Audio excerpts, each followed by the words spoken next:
സുമതി വളവ് എന്ന് പറയുന്നത് ഓരോ സിനിമയാണെന്നാണ് എല്ലാവരും വിചാരിച്ചത്. ഇതിൽ കോമഡി ഉണ്ട്, ഡ്രാമയുണ്ട്, ആക്ഷനുണ്ട്, എല്ലാം കൂടെ മിക്സ് ചെയ്തിട്ടുള്ള ഫുൾ ടൈം ഫാമിലി എന്റർടൈൻമെന്റ്. കുഞ്ഞുങ്ങൾക്കും എല്ലാവർക്കും വന്നിരുന്ന് ധൈര്യമായിട്ടിരുന്ന് കാണും എന്ന ഹോറുണ്ട്. പക്ഷേ നമ്മളെ ഒരു എന്റർടൈൻമെന്റ് ആയിട്ട് ഇങ്ങനെ പോയിക്കൊണ്ടിരിക്കുന്ന ഒരു സിനിമയാണ്. ഇതിന്റെ റൈറ്റിംഗ് വളരെ മികച്ച റൈറ്റിംഗ് ആണ്. ഒരു രസീല അഭിലാഷമുള്ള, പിന്നെ ഡയറക്ഷൻ ഡിപ്പാർട്ട്മെന്റ് ആണെങ്കിലും BGM ആണെങ്കിലും അഭിനയത്തിലാണെങ്കിലും അർജുൻ അശോകന്റെ കരിയറിലെ ഏറ്റവും ബെസ്റ്റ് സിനിമയാണ് ഈ സുമതി വളവ് എന്നുള്ള കാര്യത്തിൽ യാതൊരു സംശയവും വിചാരിക്കേണ്ട. അതുപോലെ സിദ്ധാർത്ഥ് ഭരത്, ഇവരുടെ രണ്ടുപേരുടെയും തലമുറക്കാരാണെന്ന് നമുക്കറിയാം. അതെന്തായാലും പകർന്ന് ഈ രണ്ടുപേർക്ക് കിട്ടിയിട്ടുള്ള കാര്യത്തിൽ ഒരു സംശയം വിചാരിക്കേണ്ട. സിദ്ധാർത്ഥ് ഭരതും അർജുൻ അശോകനും മലയാളത്തിലെ ഏറ്റവും മികച്ച 2 ആക്ടർ എന്നുള്ള പട്ടികയിലേക്ക് ഇവിടെ സൂപ്പർ സ്റ്റാർ പദവി ഇല്ല.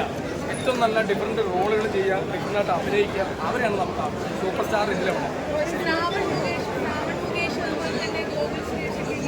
എല്ലാവരും നമ്മൾ ഗോകുൽ സുരേഷിനെ കുറിച്ച് പറയുകയാണെന്നുണ്ടെങ്കിൽ അദ്ദേഹത്തിൻ്റെ നമുക്കറിയാം സുരേഷ് ചേട്ടൻ്റെ എലമെൻറ്റ്സ് എല്ലാം അവിടെ മിക്സിംഗ് ആണ് അദ്ദേഹത്തിനുള്ളത്. കാരണം സുരേഷ് ചേട്ടൻ്റെ അഭിനയം ആ ഒരു രീതി തന്നെയാണ് അദ്ദേഹത്തിന്. നമ്മളതെടുത്ത് പറയുമ്പോൾ ട്രോളായിട്ട് വരും. പക്ഷേ ഗോകുൽ സുരേഷ് നല്ല ഒരു ആക്ടറാണ്. അത് ഒരു സംശയം വിചാരിക്കേണ്ട, അദ്ദേഹത്തിന് ട്രോളാൻ നിൽക്കേണ്ട. അയാൾ നല്ല ആക്ടറാണ്, നല്ല പണി അറിയാവുന്ന, നല്ല ഡയറക്ഷൻ അറിയാവുന്ന, നല്ല സ്ക്രിപ്റ്റ് റൈറ്ററായി കിട്ടിക്കഴിഞ്ഞാൽ ഏതൊരു നടനും നടനാവുന്നുള്ള കാര്യത്തിൽ യാതൊരു സംശയം വിചാരിക്കേണ്ട. കാരണം ആണ് എങ്കിൽ പോലും അതിനകത്ത് ഒരുപാട് ഭയങ്കര രസകരമായ മൊമെന്റ്സ് ഉണ്ടായിരുന്നു, തമാശ ഉണ്ടായിരുന്നു, കുറച്ച് പേടിക്കാനുണ്ടായിരുന്നു. എല്ലാം കൂടെ എനിക്ക് നന്നായിട്ട് ഇഷ്ടമായി. എല്ലാവരും നന്നായിട്ട് പെർഫോം ചെയ്ത് നല്ല മൂവിയാണ്. നല്ലതായിരുന്നു, അടിപൊളിയായിരുന്നു. സോങ്സ് ഒക്കെ നല്ലതാണ്. അതേപോലെ എല്ലാ കാസ്റ്റും നന്നായിട്ട് പെർഫോം ചെയ്തിട്ടുണ്ട്. ബാംഗ്ലൂർ സ്കൂൾ സൂപ്പറായിരുന്നു, ഒരു രക്ഷയില്ല. ഹൊറർ അടിപൊളിയായിട്ടുണ്ട്. പേടിക്കാനുള്ള എലമെന്റ്സ് ഉണ്ടോ?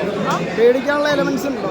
പേടിക്കാനുള്ള എലമെന്റ്സ് എനിക്ക് പേടിയാണ്. കാരണം എനിക്ക് പൊതുവെ ഹൊറർ മൂവീസ് ഭയങ്കര പേടിയാണ്. അപ്പം അടിപൊളിയായിരുന്നു.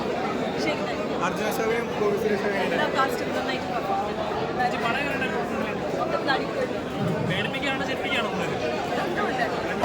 ഹോളിഡേ വെക്കേഷനൊക്കെ ഇറങ്ങുന്ന ഒരു പടമാണ്.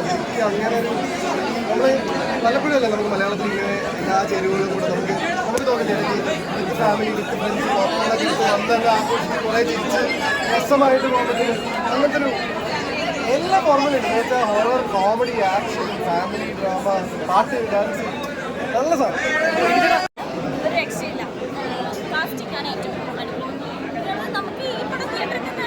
പഴയ നാട്ടിൻപുറം ഗ്രാമപ്രദേശം കഥയുടെ ബ്ലാക്ക് നടക്കുന്നില്ല. പിന്നെ ശ്രാവൺ മുകേഷ് ഉണ്ട്, ഗോകുൽ സുരേഷ് അടിപൊളിയാണ്, സുരേഷ് ഗോപിയുടെ കുറേ മാഗസീൻസ് ഒക്കെ വരുന്നുണ്ട്, സിദ്ധാർത്ഥ് ഭരതൻ,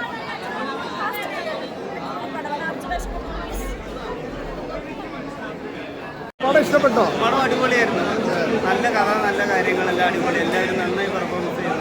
അടിപൊളിയാണ്. പേടിച്ചോ? പടം പേടി വന്നോ? അത്യാവശ്യം പേടിച്ചു. എങ്ങനെയുണ്ട് സുമതി വളവ്? പടം അടിപൊളിയായിരുന്നു. നല്ല അടിപൊളിയായിരുന്നു.